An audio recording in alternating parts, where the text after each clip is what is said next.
Hello and welcome to Our Game, a video production by the Durham Herald-Sun, where we talk about our game in the state of North Carolina, which is, of course, college basketball. My name's Harold Gutmann. I cover North Carolina. I'm here with Steve Wiseman, who covers Duke.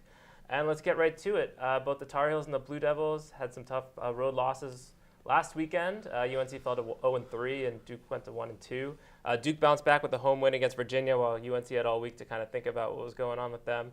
Steve, what was the biggest takeaways from that Virginia win on Monday?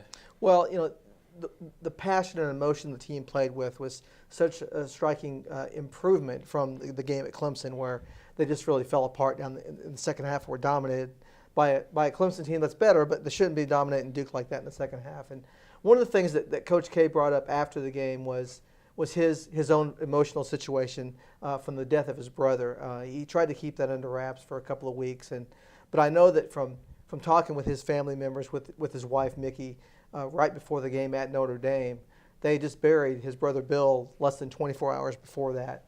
And she said that Coach K was emotionally empty. He had nothing really to give the team at that point because he just had spilt so much emotion with the death of his only brother. And so it did take him a couple of weeks to get past it. And he said, he's back past it now, and we'll see what happens from now as the season goes on. But that was clearly something that was bothering him, and rightfully so. It was spilled over to the team, and he was able to make some adjustments going into that Virginia game, switching out 5 guys for 5 guys, keeping guys more fresh. He said he was more in tune with what they were doing. And so now we'll kind of watch it from this point forward and see if that makes a difference for the team. Yeah, I know a big key with Duke's win against Virginia was that they had some, not unexpected scoring, but they got some additional scoring. They didn't just rely on Jabari Parker and Rodney Hood. They had some 20 points from Rasheed Suleiman, a bunch of rebounds from Emil Jefferson. That's something that UNC's really been lacking the last couple weeks. Against Syracuse, Marcus Page and James Michael Manakadu were the only 2 players who scored more than 4 points. And I don't know how you can win a game with only 2 guys. Maybe if you had Michael Jordan and LeBron James and the 2 of us, maybe you could do it. But normally you need more than 2 guys to score more than 4 points, to win, especially in the ACC. Right. So they really need, some more complementary scoring. The problem is I don't know where they're going to get it. Because if you look at their starting lineup right now, Nate Britt, the point guard, he's sort of a pass-first guy. He didn't even really average double figures in high school.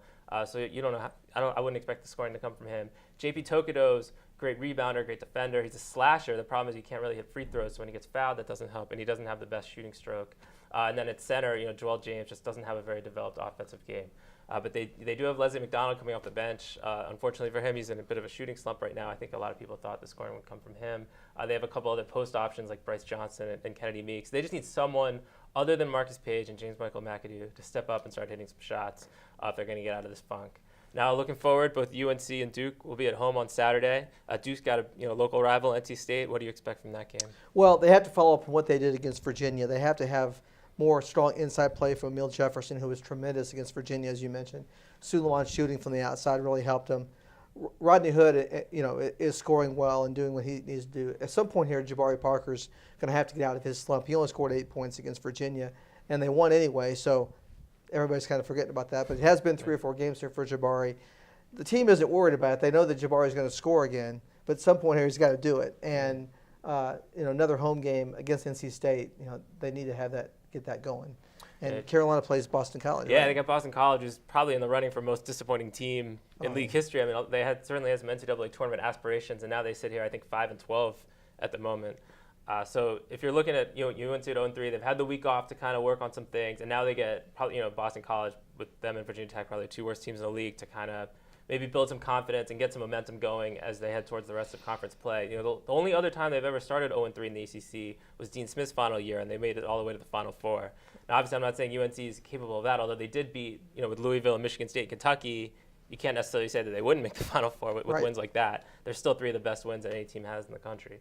But, I'd like to, obviously, against Boston College, you'd expect them to win and kind of build some momentum going forward. So that's what you have to look forward to on Saturday. And thank you guys so much for watching. We'll talk about it next week on Our Game.